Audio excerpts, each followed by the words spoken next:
Halo sahabat keluarga Pandu, bagaimana kabarnya hari ini?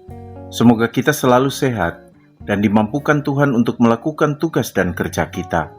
Selamat bertemu kembali di channel Keluarga Pandu dalam program Studi Alkitab. Studi Alkitab kita kali ini diambil dari Kejadian 13 ayat 1-8.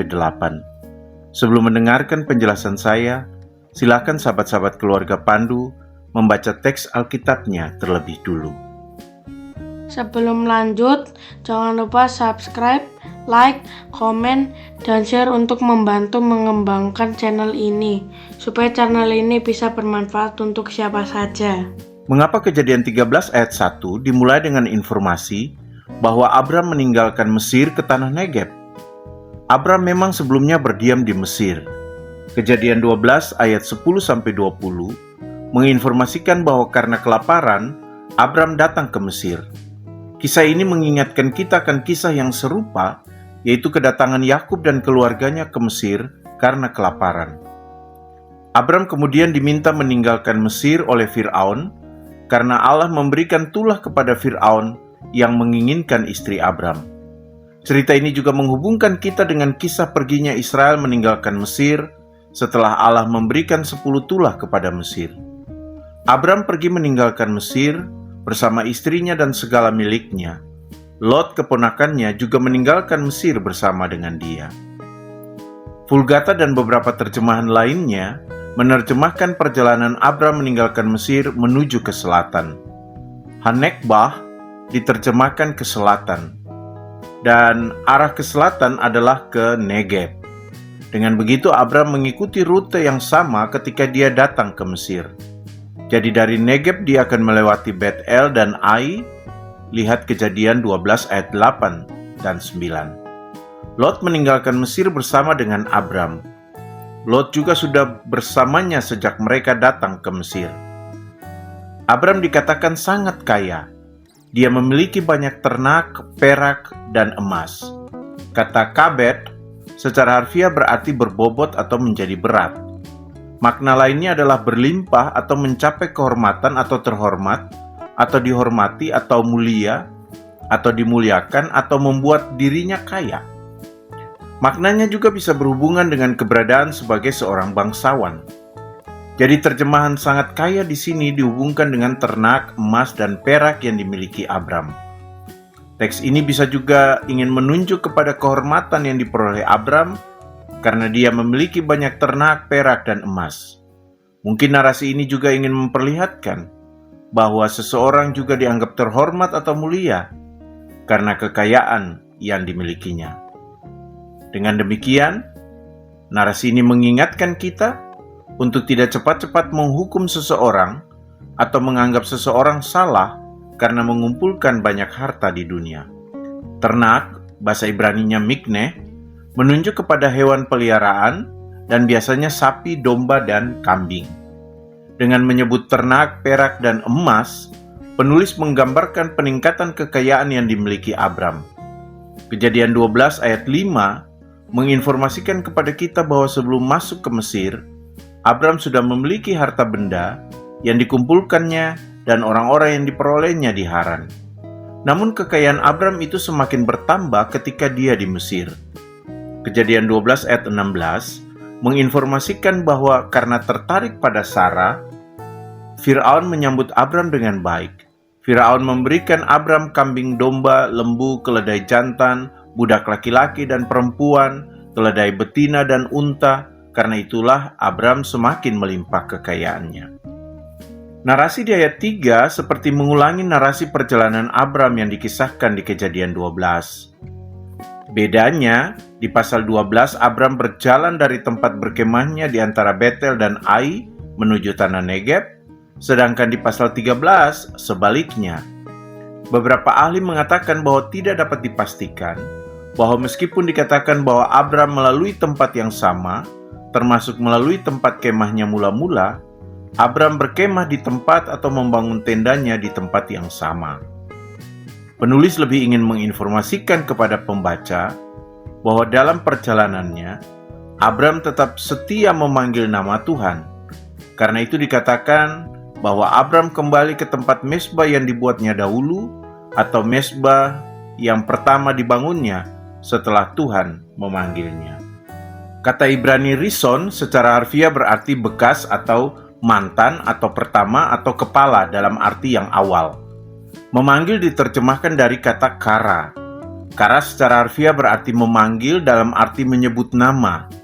Namun kara juga mengandung makna memanggil untuk meminta pertolongan. Jadi penulis memperlihatkan kepada para pembaca bahwa di tengah perjalanannya dan dalam situasi yang dihadapinya, Abram tetap memberikan waktunya untuk meminta pertolongan Tuhan. Abram menunjukkan bahwa dia dekat dengan Tuhan. Ini mengajarkan orang beriman bahwa dalam perjalanan dan pergumulan hidupnya, orang beriman harus tetap memberikan waktu untuk mendekatkan dirinya pada Tuhan. Calvin dalam tafsirannya terhadap Kejadian 13 atau narasi ini, mengatakan bahwa tindakan Abraham ini menunjukkan bahwa doa harus disertai dengan mazbah. Mazbah adalah tempat persembahan atau pemberian kurban. Dengan demikian, dengan menaikkan doa dan mempersembahkan korban, Abram ingin menunjukkan bahwa dia tetap setia kepada Tuhannya, bukan kepada berhala orang Kanaan. Abram juga mengajarkan orang beriman saat ini untuk tidak cukup hanya berdoa, melainkan doa harus disertai dengan pemberian persembahan sebagai bukti ketaatannya kepada Tuhan. Orang percaya seharusnya tidak hanya meminta pertolongan Tuhan, melainkan memberikan persembahan juga sebagai tanda syukur kepada Tuhan. Abram tidak sendirian. Sebagaimana yang sudah dikatakan di awal, sejak datang ke Mesir, Lot selalu bersamanya. Dalam perjalanan meninggalkan Mesir, Lot juga tetap bersamanya. Penulis menginformasikan di ayat 15 bahwa Lot juga mempunyai kambing domba, kawanan lembu, dan kemah. Berbeda dari Abram, tidak ada informasi sebelumnya di Kejadian 12 bahwa Lot sudah mempunyai kambing domba dan kawanan lembu. Informasi di ayat 5 menjadi pembuka untuk penulis mengisahkan perpisahan antara Abram dengan Lot. Kekayaan yang begitu banyak yang dimiliki Abram dan Lot menjadi alasan untuk mereka berpisah. Penulis mengatakan bahwa negeri itu tidak memungkinkan bagi mereka untuk tinggal bersama-sama. Kata nasa secara harfiah berarti mengangkat atau membawa atau mengambil. Makna lainnya adalah menerima atau mendukung atau menopang. Jadi tanah itu tidak lagi mendukung mereka untuk tinggal menjadi satu. Lasebet Yadau. Penulis mengatakan bahwa harta mereka terlalu banyak atau berlimpah. Bahasa Ibraninya rab. Sehingga mereka tidak bisa tinggal menjadi satu. Hal ini sebenarnya berhubungan dengan ternak mereka yang terlalu banyak, sehingga tanah tidak bisa menyediakan bahan makanan atau pasokan rumput untuk ternak-ternak mereka semuanya. Hal ini disampaikan di ayat 7. Ada yang menafsirkan teks ini bahwa kalau kita terlalu memberikan perhatian pada kekayaan atau berusaha menambah kekayaan kita, maka kekayaan itu bisa merusak relasi persaudaraan. Padahal penulis tidak menulis bahwa karena kekayaan mereka sangat banyak, maka mereka berpisah. Penekanan penulis adalah pada tanah yang tidak bisa menopang mereka berdua untuk hidup menjadi satu di tanah tersebut. Penulis memperlihatkan dengan jelas bahwa ada keterbatasan pada tanah yang tidak bisa memenuhi kebutuhan komunitas mereka berdua. Ini mengingatkan kita orang beriman bahwa bagaimanapun juga sumber daya alam itu terbatas. Karena itu dia harus dikelola dengan baik agar bisa memenuhi kebutuhan makhluk yang membutuhkannya. Tapi narasi ini juga ingin mendorong manusia untuk selalu mencari dan menemukan sumber daya yang lain yang disimbolkan dengan tanah agar bisa mencukupi kebutuhan hidup manusia. Di ayat 7 penulis mengatakan bahwa para gembala Abram dan Lot bertengkar atau berselisih. Bahasa Ibraninya Riv. Tidak terjadi pertengkaran atau perselisihan antara Abram dan Lot, melainkan antara para gembala mereka. Abram dan Lot tetap memiliki relasi yang baik. Para gembala mereka bertengkar karena mereka harus berebutan mendapatkan pasokan makanan untuk ternak-ternak tuan mereka. Penulis kemudian menginformasikan bahwa pada waktu itu orang Kanaan dan orang Feris juga tinggal di tanah itu, sehingga ruang tinggal mereka menjadi berkurang. Ini semakin memperjelas penjelasan sebelumnya. Karena orang Kanaan dan orang Feris juga tinggal di situ, maka tanah itu tidak akan bisa menyediakan kebutuhan untuk keluarga atau komunitas Abram dan Lot juga. Ada penafsir yang mengatakan bahwa orang Kanaan dan Feris mungkin telah mengambil bagian tanah yang terbaik, sehingga tanah yang tersisa tidak bisa memasok kebutuhan ternak mereka berdua dengan baik.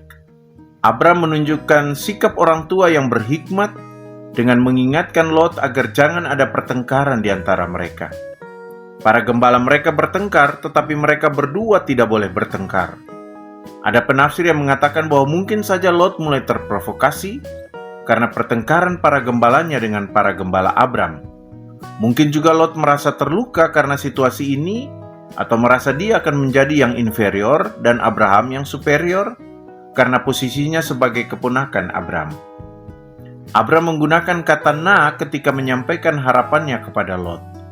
Na bisa berarti memohon atau berdoa atau minta tolong dalam arti memohon. Penggunaan kata meribah dari riv bukan hanya berarti perselisihan atau pertengkaran, tetapi juga provokasi. Jadi al-na meribah dapat secara harfiah diartikan mohon atau tolong jangan terjadi provokasi atau terprovokasi. Abram memohon kepada Lot agar mereka berdua jangan terprovokasi karena pertengkaran gembala-gembala mereka yang kemudian mengakibatkan mereka berdua juga berselisih atau bertengkar. Abram juga tidak ingin dan memohon agar gembala-gembala mereka tidak bertengkar. Alasan untuk tidak bertengkar yang disampaikan Abram adalah karena katong semua basudara. Kita adalah orang bersaudara. Anashim, Hahim, Anahenu. Namun Ahim dari yang diartikan saudara laki-laki bisa juga berarti sebangsa atau rekan senegara atau kerabat. Mempertimbangkan hubungan darah antara Abram dan Lot, maka Ahim lebih tepat diterjemahkan saudara atau kerabat. Abram mengajarkan kita bahwa relasi yang harus dikedepankan dalam menyelesaikan masalah yang ada bukan status atau posisi atau jasa. Abram tidak merasa bahwa karena posisi dan statusnya sebagai orang tua atau sebagai kepala rumah tangga atau kepala terah, dan Lot ada di situ karena jasa dia, maka Lot harus tunduk pada pendapatnya. Abram merendahkan dirinya dan menempatkan relasi persaudaraan sebagai yang utama dalam menyelesaikan masalah. Kita bisa mengatakan Abram bersikap moderat, tidak feodal, dalam merespons dan menyelesaikan masalah.